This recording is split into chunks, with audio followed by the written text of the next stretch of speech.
Hello, everyone. I'm Charlene from Culture Central. Thank you all for joining us on day 2 of Radical Listening Week. Today, we are kicking off with the South Asian creative workforce. I'm a Black woman with big curly afro hair with hoop earrings on.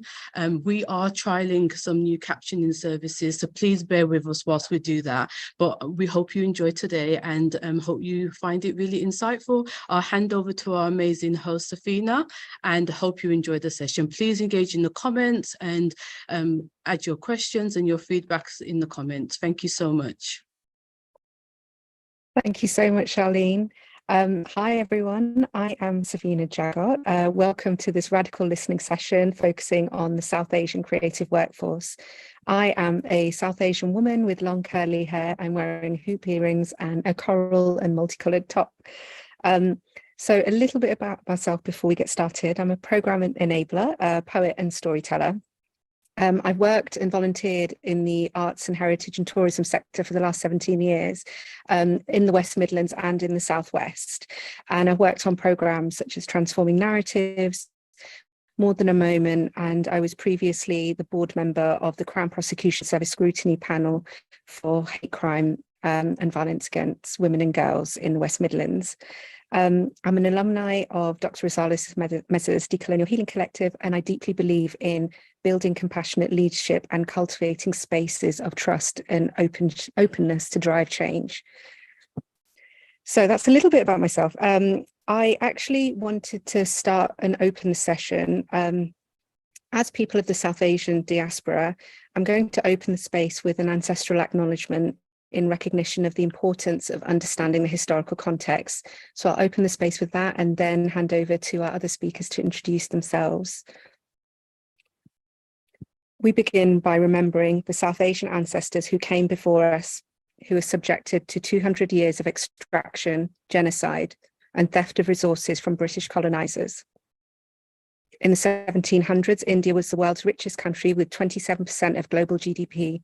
By 1947, this was reduced to just over 3%. During this period, 35 million Indian people were systematically murdered through 31 famines as a direct result of British policy, including the Bengal famine caused by the shipping of grain to Britain signed off by Winston Churchill, resulting in 4 million people dying of starvation.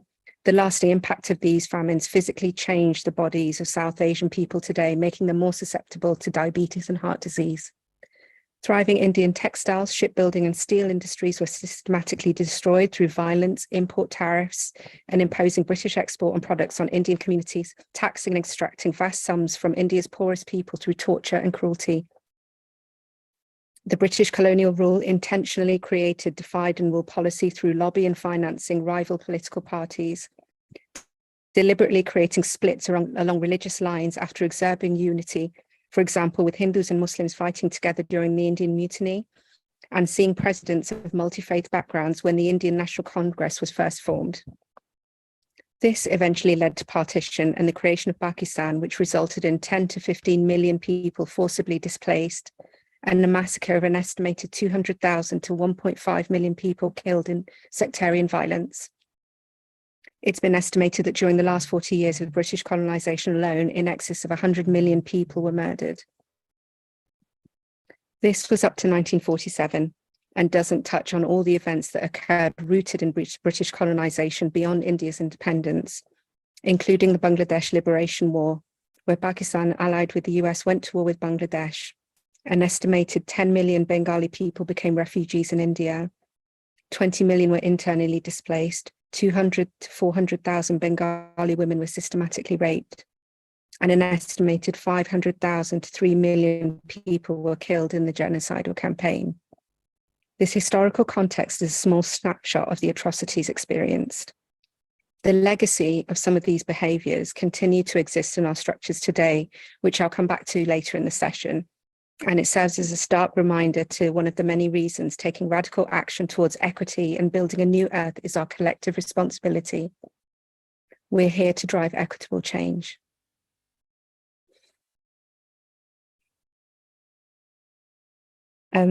I was inspired to include this acknowledgement after seeing the work of an organisation called Urban Homeworks. They're a housing equity organisation in Minnesota. They always open their space with a really powerful land acknowledgement as to why they do their work.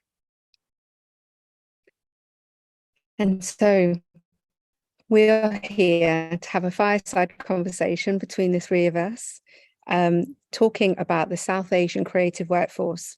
We have just under an hour. I'm going to ask my lovely colleagues for permission to keep us on track and move us forward if needed, so we can make sure that we answer all of the questions. And with that, I'm going to hand over to Mukhtar to introduce himself. Mukhtar, if you could introduce yourself, and then hand over to Sandeep. Okay, so wow, thank you, Sophina, for that very powerful and moving tribute to our ancestors. You set the right context, and I'm still thinking about it. I'm very moved by what you just said. I think we are what we are today because of the sacrifice, the struggles and the rights that our people fought for. And it's important to acknowledge the past because we are today. The present is determined by the past, and especially this session being about radical listening and about shaping the future. Couple of 3 points which I've just noted in what you said. You know, the first is that when the British set their foot in our backyard, from that point onwards, our histories became interconnected. So South Asian history is very much part of British history. And in terms of the colonial plunder and genocide, there were many that came before them who did the same. But the difference between the British and those, the Persians, the Greeks, and the Mughals was that they actually stayed. The British looted and brought everything back here, hence why we're here, because they were there. The issue of the other one is divide and rule. Well, you know, there were divisions that already existed, and British played upon them. And the issue of Bangladesh was also that obviously it was East Pakistan and West Pakistan. West Pakistan treated Bangladesh as a colony and also denied the language rights. And also there's a massive cyclone, as you mentioned, what the British did. Pakistan ruling elite and the generals also did not respond to the Bengalis, which then led to the War of Liberation. So those are really important points, because if we are to understand the South Asian diaspora, we need to understand those nuances and those histories. So thank you for that. Myself, my name is Mukhtar. I'm a South Asian male. I'm an artist. I'm a creative producer and a festival organizer. So, and my audio description is that I'm wearing a white striped shirt. I've got a dark black hair. I'm wearing glasses, and I've got a graying beard. Thank you. Thank you, Mukhtar. And thank you, Sophina, for that powerful intro and ancestral acknowledgement. It's just been really enlightening to hear. So thank you. I'm so pleased to be part of this Radical Listening Week. So yeah, thanks to you and Elizabeth for inviting me to this conversation and quest for liberation and shaping the future, as Mukhtar said. I'm Sandeep Mahal. My pronouns are she, her. I'm a South Asian woman. I'm in my mid-40s. I have mid-length dark hair. And today I'm wearing a black long sleeve top and silver hoop earrings. And I should say that I've worked in the sector for 25 years in roles that have consistently focused on widening access and participation, starting out in community engagement and outreach roles within public libraries in Sandwell. And yeah, hope to talk a little bit more about that throughout our conversation today. Thank you so much. Oh, getting some feedback. Thank you so much, and really excited to be in conversation with both of you today. So one of the things that kind of following on from the what we discussed just now, really about understanding the context, is just to go to some statistics looking at the West Midlands. So I have some stats here that were taken from the census in 2021. So the first one to share, London and the West Midlands was percent of people who identified as Asian, 20.7% in London and 13.3% in the West Midlands. and then the Southwest and Wales had the lowest. London and the West Midlands also had the highest percentage of people who identified as Black. And then when we go to looking at people who identified as having mixed ethnicity, London and the West Midlands were also the highest as well. So 5.7% in London and 3% in the West Midlands. And then looking at the data that the census provided, so of all of the people who identified as Asian, who were filled out the census, within the West Midlands, 9.1% are Pakistani, 14.8% are Indian, 14.4% said Asian, 12% Bangladeshi, 9.5% mixed white and Asian, and 9.1% Asian and other. So just some general stats that were provided by the government, and obviously there's a lot of nuance that is missed in these statistics. So I just really wanted to open this out to both of you, really, Mukhtar and Sandeep, to add some further context within the West Midlands frame, and really ask, like, what should those stats prompt the sector to think about and do? I think the term South Asian is quite a big term. So, one of the things the sector needs to understand that the subcontinent, India, Pakistan, Bangladesh, is far bigger than the whole of the continent of Europe. And just as Europe is a multi-ethnic, multinational, diverse states, and similarly, the subcontinent, India, Pakistan, are very, very, very diverse nations of multinational states. In Pakistan, where I'm from, there are 5 distinct nations: Punjabis, Kashmiris, Balochis, Sindhis, and Pashtuns. And so we are linguistically very diverse, we are ethnically very diverse, and we are also diverse in terms of religions, not only religions that came into the subcontinent, but religions that rose out of the subcontinent: Buddhism, Hinduism, and Sikhism. So it's a huge landmass. And in terms of the statistics that you referred to, my understanding, specifically in terms of Birmingham, is that within the Midlands, the largest in terms of South Asian community are in fact the Indians. But then in Birmingham, we have over 200,000 Pakistanis that are of Pakistani heritage in Birmingham. That's the single largest ethnic minority community, and that's the largest Pakistani diaspora outside of Pakistan. The 75% of those Pakistanis are in fact actually of Kashmiri heritage. And we talked earlier about colonial rule. In terms of Kashmir, the British are responsible for what's called a territorial dispute between India and Pakistan, what in fact is a genuine national liberation struggle. And the British sold Kashmir for, I think, for £1 or a penny, whatever it was, to Dogra rule. So it's important to understand these nuances, because, as I say, not all of us, whilst we have a shared history and a heritage as people of the subcontinent, we also have these very distinct histories, sometimes challenging histories. And you alluded to some of them, with some as a result of the British Empire and the partition that took place. But also, in order for us to unite, we also need to understand the differences that we have. And there are vast cultural differences. So that's what I would like to respond to your statistical information. Yeah, I also think it's really useful, actually, because I think they are a really interesting set of statistics, and I'm sort of reflecting on them as we come off the back of South Asian Heritage Month, which took place over the summer.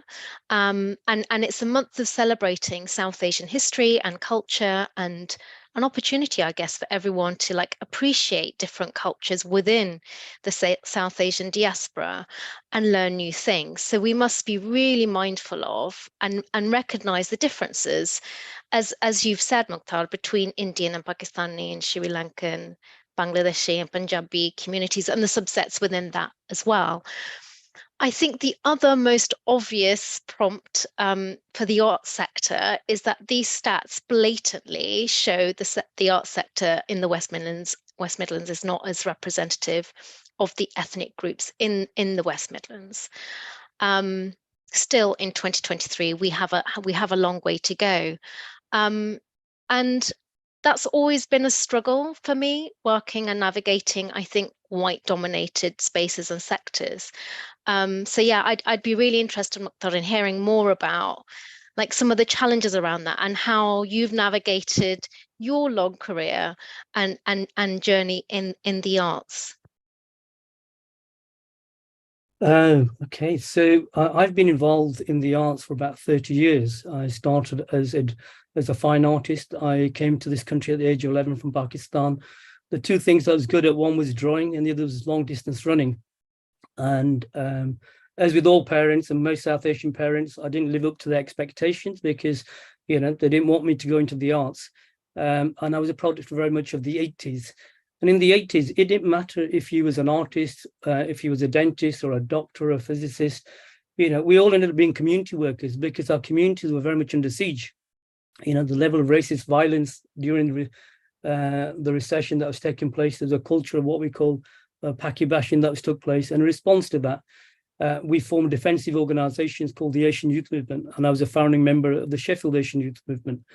And later on, when I came to Birmingham, I joined the Birmingham Asian Youth Movement.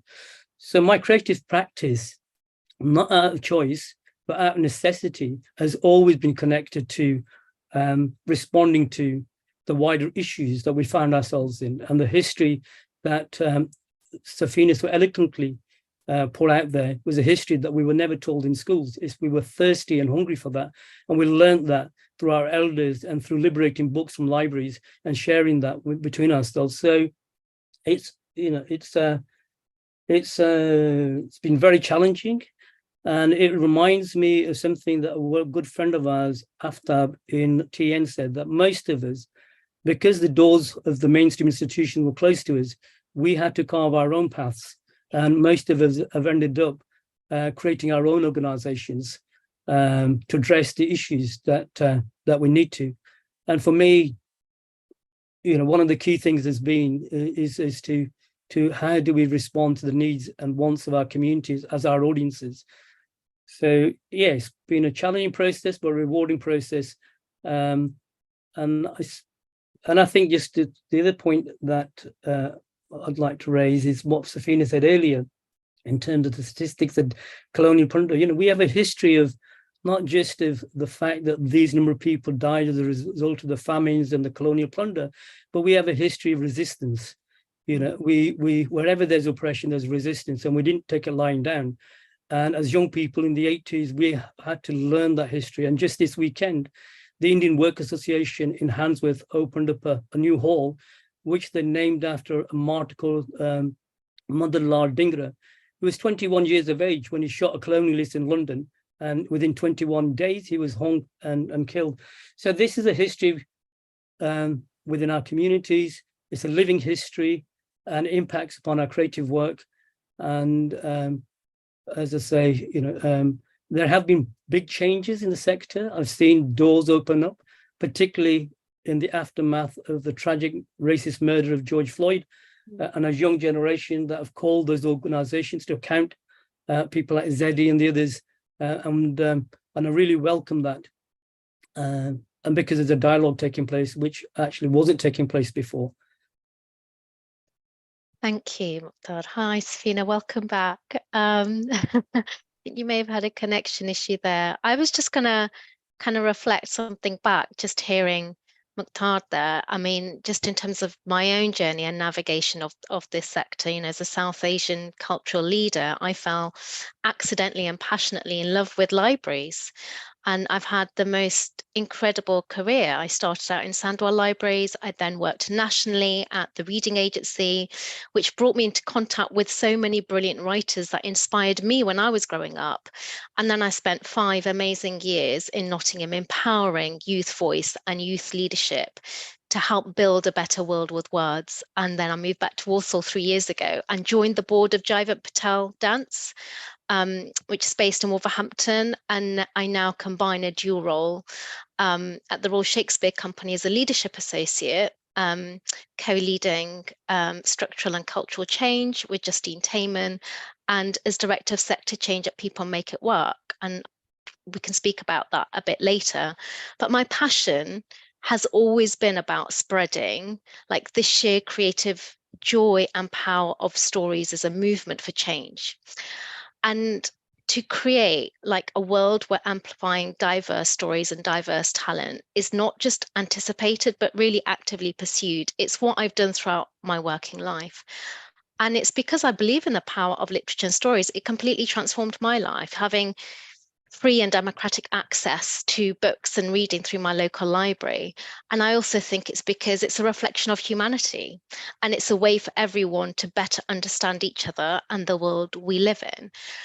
And then I suppose for me, it's more of a personal thing. But in terms of how I've sort of navigated how my career has evolved and the journey I've been on, so much of that has been driven by this personal need to exceed the expectations my Punjabi culture has of me and as a South Asian woman. And what has come out of that is this sort of willingness to learn, to change, to grow, and to be in service to communities. But at times it has been a journey, as you said, of anguish, of challenge, in amongst all that creativity and joy. Because a lot of those organizations I've worked with have not always anticipated and welcomed that difference. And I think as the child of immigrant parents, and you may relate to this, that idea of not really belonging, it was never really a foreign concept, and being sort of stuck in dual identities was, and in many ways continues to be, the normal state of existing. So yeah, that feels like something I've had to live with in a way, and I've had to assimilate into workplace cultures where the onus is on me to change. And I've had to navigate, and still do navigate, that levels of embedded whiteness as a system of power and oppression, of bias and discrimination. Yeah, so it feels really important to kind of say that as we're kind of sharing journeys, and what I suppose what we're noticing in those statistics, and what are we prompting the sector to think about in terms of that navigation? Yeah. Thank you both for sharing that. And Sandeep, particularly what you talked about really resonated. I just think about like in my 20s, how much I anglicized myself to try and fit in, and like the language we have now for code switching, but that was very much like growing up what they were constantly doing, and actually even thinking about like not being taken seriously if I dressed a certain way, and the assumptions that made around me, and yeah, a lot of that really resonated. And I always remember saying to myself, like, I want to see how far I can go, because like mom stayed at home to look after us. So like a lot of I think as a South Asian woman, like really resonated with me with what you just shared. So thank you. I'm going to move us on to the next question, because I feel like we've got so much to talk about, and and we have not as long as I'd love to have with you guys to talk all of this through. So the next question that we can talk through is what are some of the key learnings and observations that you have seen in the sector that has impacted South Asian communities and the South Asian creative workforce?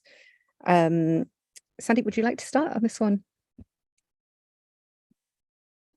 Yeah, I'd be happy to start on this one. I feel like I need to start by sort of acknowledging I would not be here if it wasn't for like the South Asian creatives that came before me. And I'm going to name Manjit Kaur, because she was the first, and it was her job title, multicultural librarian in Sandwell Libraries, appointed in the early 90s.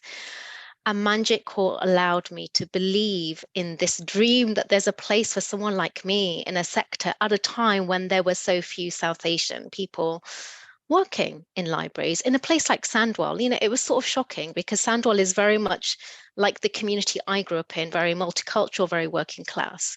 And yet you went into libraries, and You had nobody from my community working in those libraries. So I feel like I just want to acknowledge the South Asian women who came before me. And since the 90s, we have seen so much progress, I think particularly in the West Midlands region. So we now have like Sajida Kar and Parminder Dosanjh, co-directors of Creative Black Country. We have Skinder Hundal, Director of Arts at British Council and Chair of the West Midlands Cultural Leadership Board. We have Sara Wajid and Zach Mensah, co-directors of Birmingham Arts Museum.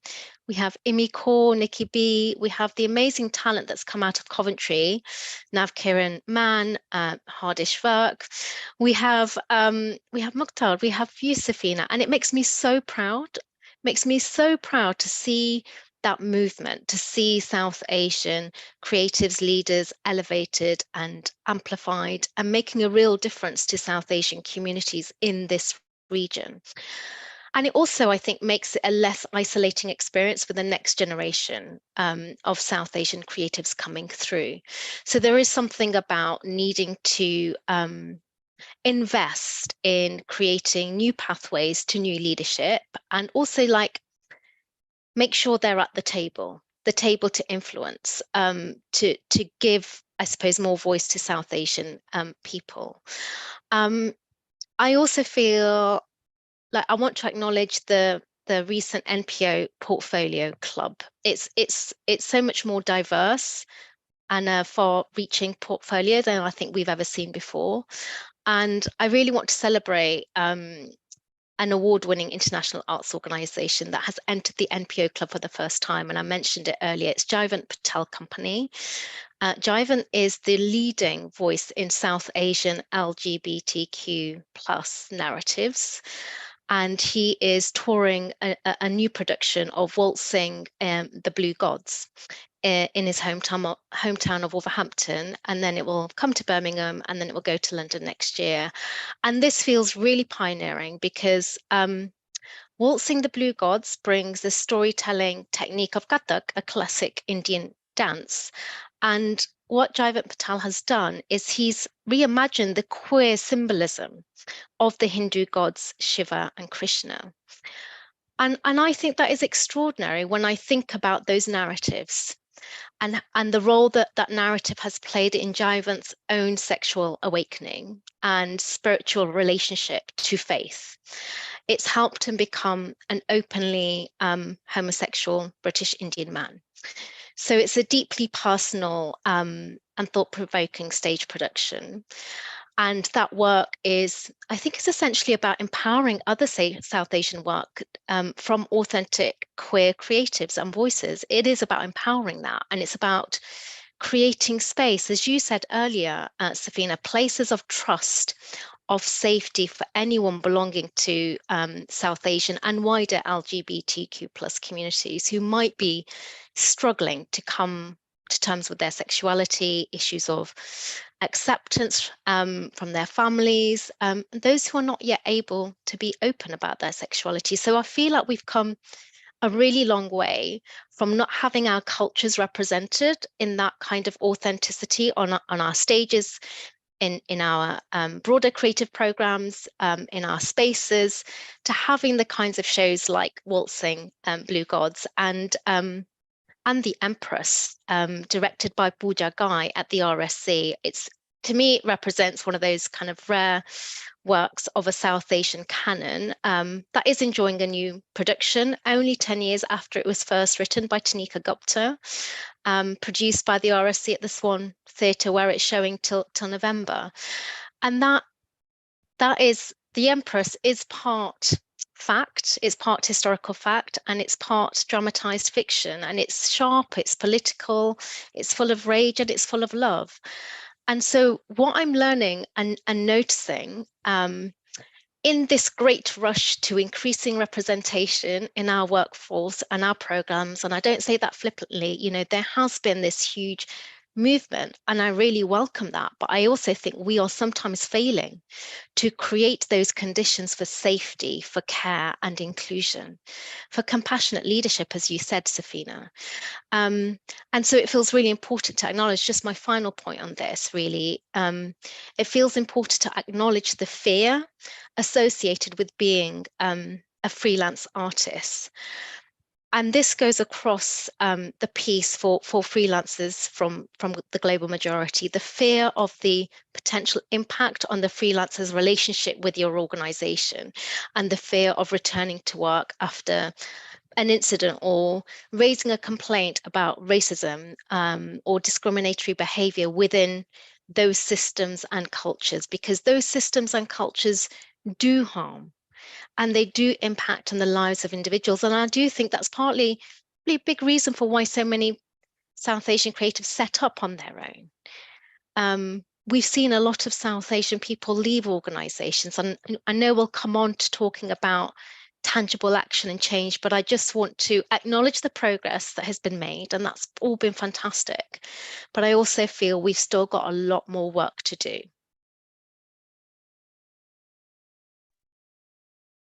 Thank you, Sandeep. And Mukhtar. Yeah, I think just to concur with what Sandeep was saying, there have been huge steps forward. We've seen a lot more people. You've mentioned some of those names, many of the people that I know. And here in Birmingham, you know, from the Bangladeshi community, we've got people like Aftab Muhammad Ali, who recently also became an NPO. We got Morad in terms of theatre. There's Fatia Begum. Within the Pakistani Kashmiri communities, we've got people like Faisal Hussain, Taz Bashir, you know, and within, there are numerous music agencies within the Pakistani community hidden away. Most people that migrated from Kashmir, from Mirpur region, came from rural backgrounds. So a lot of those people are struggling on a day-to-day level. And we have organizations like Birmingham Arts Foundation, which is in Al Morocco, which is run, it's a self-help organization. It's a disused warehouse where people who are taxi drivers, who are the key players, are run a scrapyard in Al Morocco. And in the evening, they get together, they pay for the rent through their own money. People from the community come to hear folk songs, traditional music there. So there are all these hidden arts ecology, which is not part of the main sector. And it's very fragile. Whilst we've made those gains, and you know, and people we do now have. In fact, a friend of mine recently came from France. He used to live in Birmingham.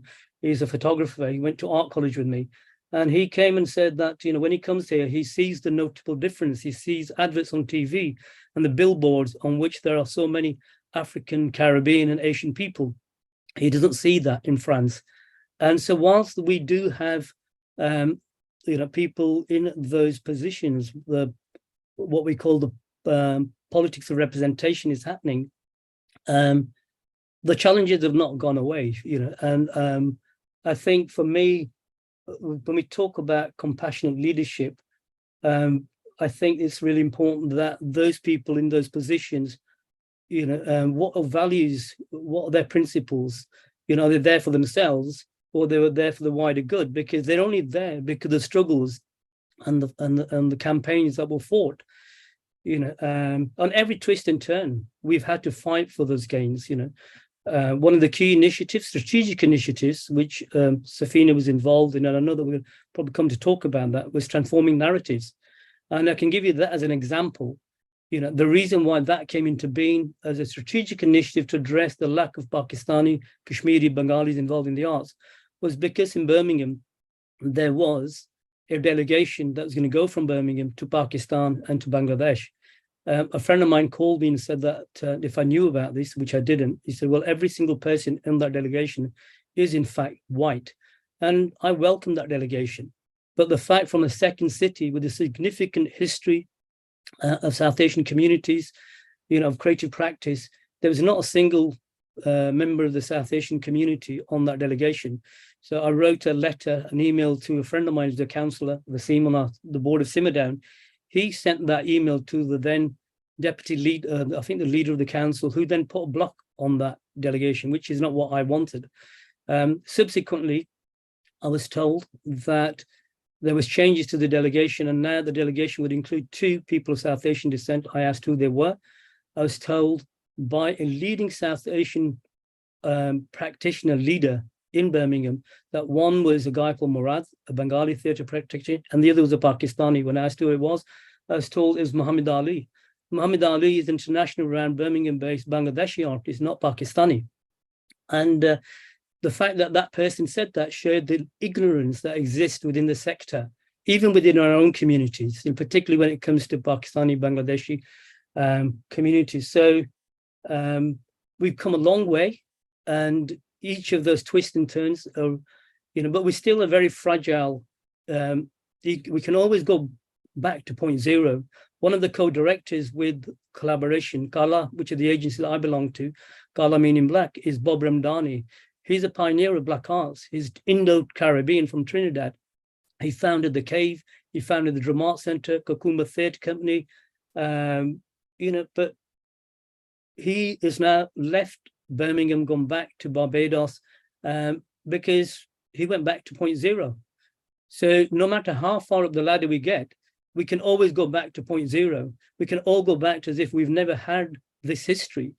And so we must never lose sight, I think, of the fact that, for me, yes, it's great. We've got the most diverse government in the history of Britain, but the most racist government in the history of Britain that demonizes Muslims, boats, refugees.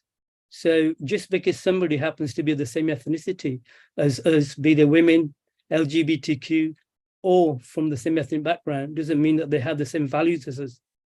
So I'm much more interested in the values and the principle. And it's great that we now have more people that look and are the same background.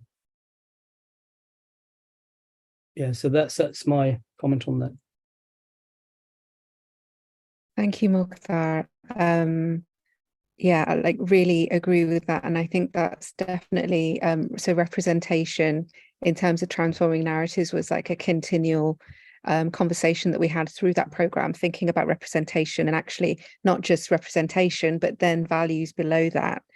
I was also thinking about this question from my own perspective. And so in terms of my role, for those that don't know who are watching, about transforming narratives, that was the vision of that program, was to connect artists and organisation between Birmingham and Pakistan and Bangladesh. So it was a city-to-city program. And then through my work with More Than a Moment, volunteering on that, and also as an artist. And I feel like one of the observations that I made, because I came to the West Midlands 5 years ago, and to lead transforming narratives, it just felt like where there had been investment in South Asian arts, that was actually really more synonymous with Indian arts and middle class arts. That's kind of the feeling that I got when I first came here. And I suppose like the space for the intersections, as we've talked about, around class, around nuance within the South Asian communities, just there seemed less investment in that, less understanding of that, a real lack of understanding of the historical context. And then like from different South Asian communities, what that translated to in terms of what is meaningful to them, what's of interest, what feels relevant.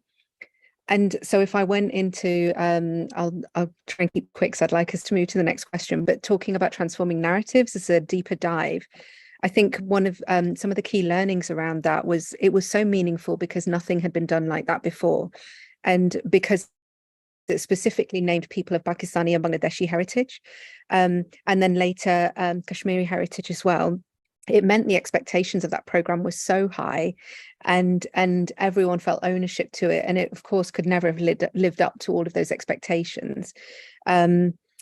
And everything within that program was really complex and needed kind of deep consideration on what the impact of the decision making that we were doing would look like in the context of all different countries. And that meant that actually a simple decision might need some really slow and careful thought, and that wasn't always considered or understood when there was like this desire for urgency. And I think we've talked about this a little bit, but like the key thing kind of coming into the city as well was really being very aware of the trust deficit. And there has been movements towards making those changes, but actually running a program that's operating in a trust deficit where artists have been ignored, ideas have been stolen, the sector looks nothing like the communities that live in Birmingham. And so all of those things kind of really, that we were approaching the program in one way and then just had to completely shift and think about how we could go beyond in terms of transparency in order to be mindful of the fact that it was a trust deficit. And actually, of course, there are going to be the people that are angry, and they have that absolute right to be. So how are you creating the space for listening to that and understanding the reason behind the frustration? I think the other few things I'll quickly say is just really thinking about the geopolitical context in all three countries. And what was really invaluable in transforming narratives was having subject matter experts. So within Birmingham, Mukhtar, that was yourself, you kind of gave so much guidance through that program. You were so generous, yourself and Aftab and Mohammed, who was on part of the program. And then within Pakistan and Bangladesh, we had people who worked within the British Council who supported us. And that, I think that's really important. Like, who are the experts and who is giving you the cultural competency? And then just go back to my notes. There's also something around safeguarding as well. So this is kind of more unique to working on an international program, but actually thinking about what safeguarding looked like for artists in Pakistan and Bangladesh, and making space for them to have open conversations about certain things. There was real safeguarding issues about how we were ensuring we were creating like safe spaces for that. But actually in Birmingham, that felt like censorship at times as well. So it's a real interesting balance of thinking about like how that context played out in all of those spaces. And I think when I think about what I learned and from that program, really was just like being mindful to the context and then agile and responsive. So not being afraid to shift and move, and know that we're not going to always get it right. And so when things do go wrong, kind of centering those people that have been harmed, and then moving forward and giving grace when things don't go as planned. And the fact that the work takes time, and that no one has the answer individually, and it's got to be done in community. So those are some of my thoughts in terms of some observations, but particularly my experience kind of holding transforming narratives with the rest of the team to take that forward. Oh, okay. I'm going to move us on to the next question. And then, of course, please do respond to anything that we've talked about. This is a great one. So what tangible action should the sector take in driving systematic change, focusing on the South Asian creative workforce communities and beyond? Who would like to pick this up first? Yeah, because I'd like to connect that back to transforming narratives. I think it's possibly the only strategic initiative by the sector to address the issues. It's sad that it's not continued, because there was so much, like you said, there were many challenges, but also it was a 3-year program funded by, for those that don't know, funded by the Arts Council and also the British Council. And it achieved an immense amount. And I have to, off a record, acknowledge and say that Sophina did an excellent job in navigating the difficulties and challenges and winning the trust of people from those communities. So it was, because there was similar initiatives, I understand, that took place in Manchester. But the difference with Manchester and Birmingham was that the Manchester initiative remained at the level of the sector level within the art centres. However, here, people like Aftab, myself, Mohammed, and many others made sure that actually it was something that was rooted in our communities. And that's where the challenges emerged. And what was really important, which I think should, was the fact that we had representatives, CEOs, artistic directors of mainstream organizations in the room around the table, and by them being in that room, it addressed the trust deficit, and they became aware the fact that there was a trust deficit, and they had to hear some very uncomfortable be part of very uncomfortable conversations. And out of that came, doors began to open up. So a lot of the changes have happened now. I'm an associate artist at the MAC. The MAC is only down the road from me. It's surrounded by South Asian communities. It was I don't know if you call it a white elephant, but now through its new CEO, Deborah Commode, they've used existing core funding to diversify their artistic offer. There's a far more that's happening that reflects but the Indian communities, the Pakistanis, the Kashmiris, and she has a nuanced understanding. So they've built on transforming narrative, artists coming over. So transforming narratives achieved a lot, but also, as I said, there were many, many challenges, and one of them, which is that the issue is the fact that our Indian colleagues, and I'm not a nationalist, my wife is in fact from an Indian background. She's from indentured labor, people that were captured, taken by the colonialists to the Caribbean to work on plantations. So half of my family come from indentured laborship. But however, what transforming narratives kind of reinforced was that actually there was a lack of understanding that not every brown person is actually of the same background, and that the Pakistanis, Kashmiris, that we have different histories and whilst we aim to bring everybody together, we have a shared history, it's also important to acknowledge the differences and where the challenges lie. And one example of that was the fact that most people in senior positions within transforming narratives were of Indian background, and this is nothing personal against them. It's just the fact that if this was an initiative for women, if the men in positions of decision making or the ones that have been paid were all men, we would be raising our eyebrows. And so it reinforced where exactly we were at. And you had some really situations like one mainstream organization decided that they were going to address the lack of Pakistani involvement by organizing a Qawwali concert, and that this Qawwali concert would take place in the Gurdwara on Soho Road. They didn't realize actually, whilst Qawwali is sung by the Sikh community, it's actually rooted in Sufism and within the Islamic community. So it's such an important, and this wasn't racism, it was just the fact that we have people who are very ignorant, they don't know, and they need to work with us to understand the different needs and wants of our communities. And so I think that transforming narratives in terms of sector-wide strategic initiative, which addressed a number of issues in terms of developing talent pipeline, developing exchanges, and also leadership skills.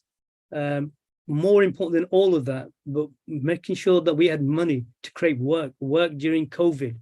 I created Songs of Solitude in collaboration with artists in Pakistan, which looked at how the Christian minority community were, they were dying far more because they were in precarious jobs, in Islamabad, and whilst in Birmingham, the Muslim community, Black community, were dying 4 times more, because we were working in the public sector facing jobs, taxi drivers, nurses and doctors and whatever.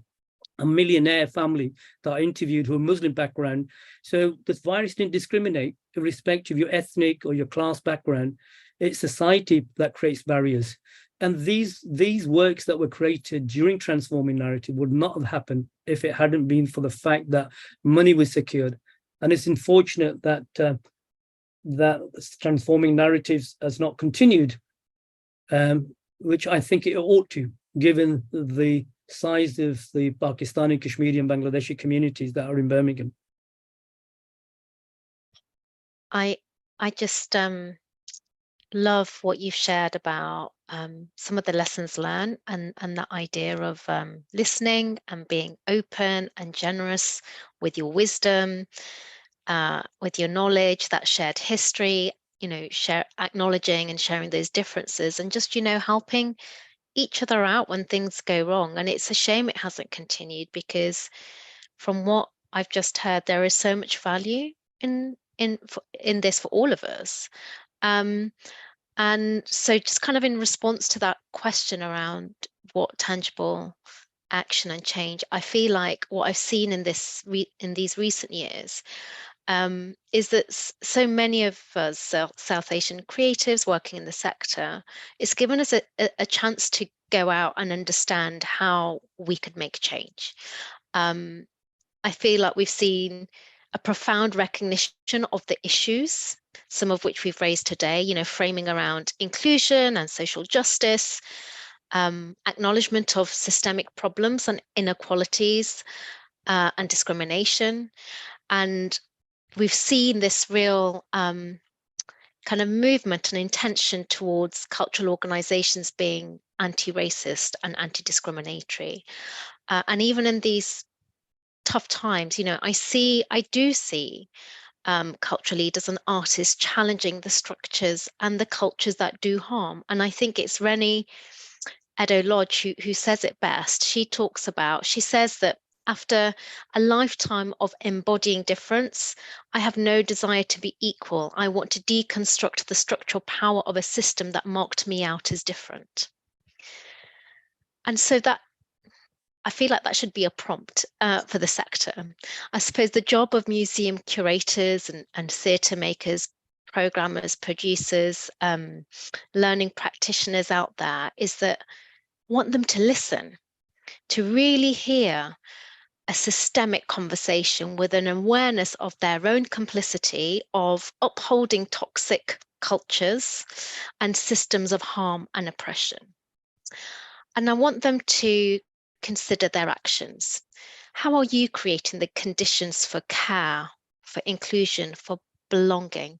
How are you becoming an anti-racist organization? How are you grappling with difficult topical conversations and stories at a time when there are so many divisions in society as we've had? You know, stories of racism, colorism, misogyny, homophobia within South Asian communities, and around attitudes within our own community. So what's going on there and how does it impact our young people? That feels really important. So I think there's a prompt here and some tangible action and change for cultural organizations to consider how are they holding the space for these difficult conversations and debates with opposing opinions respectfully. How are they finding common ground to move forward so they're not just kind of staying in silos and echo chambers? It's like, how are they broadening their knowledge? Look around you. Like, where do you see all the ethnic groups that we've talked about today? Where do you see them in your workforce? Where do you see our South Asian work in your creative program? So these are just some of the prompts that come to mind. And I just want to reflect as well on the kind of work I've been doing. I'm in this dual role. I have this opportunity to play a dual role, one at the RSC as a leadership associate with my colleague Justine Tayman. We are the first women of colour to join the senior leadership team there. We're, you know, helping to lead a major national cultural institution. And what I absolutely love about that model is that there is not one person of colour carrying this enormous pressure to kind of not only represent and speak on behalf of an ethnic community, but also address all of the issues to do with diversity and inclusion. When actually all any of us have got is our life experience. So I love that there is two of us, because Justine and I have very different life experiences. We bring a very specific lens around equity and inclusion for when we're leading that complex structural and cultural change. And that feels really important. And then my second role is with an excellent collaborator called Richard Watts at People Make It Work, who you'll know, Sophina. And we support cultural organisations and individuals right across the sector to share, develop, embed culture that delivers their visions and strategies. And as part of that, I've set up the Office for Leadership Transition, and that's all about supporting those cultural organisations to frame their strategic goals around systemic change, of transforming their leadership in a way that is generous, in a way that is shared. And I suppose I just want to make a final point about what I've learned and what I've noticed, a lot of organizations absolutely acknowledged and owned up to those groups that have felt excluded from their organizations. And they set out really strong intentions. But what I'm not seeing it yet is that systemic change of really examining and dismantling practices, policies, prejudices that all play a part in upholding discrimination and systemic barriers to change. And that's the thing I'm really in service to. I'm in service to systemic change. And that's the kind of change that means an organization is constantly evolving so that they continue to meet the needs of our increasingly diverse society. So, and that is on all of us to commit to building that culture and that system. So yeah, I guess there are further prompts in there, but I'm just gonna leave it there because I'm aware of time. Thank you so much. Like, there is so much here. I feel like we could spend an afternoon unpicking all of this. I suppose to add on my thoughts around radical action, and I think what I wanted to bring it back to was some of the things that I talked about at the beginning with the ancestral acknowledgement. During the Decolonial Healing Collective that I was a part of, what was really helpful was thinking about what an environment, looks like when there is not decolonial healing that's happened. And some of the words that came up around that was silencing, overloading, being transactional, extraction, ambition and success at all costs, hoarding, entitlement, urgency, being restrictive, scarcity mindset, unwilling to be emotional or vulnerable, power over people, doing, constant doing, and self over the collective.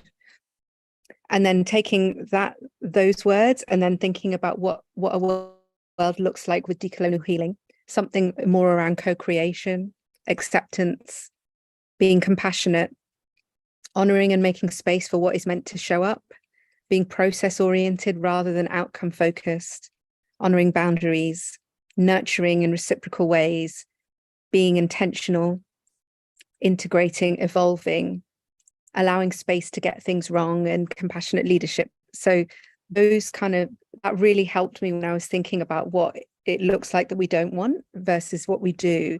And so my question to the sector would be, what kind of culture does your organization currently operate in? What conditions are you cultivating? Which of these words honestly reflect how it feels to work with or for your organization?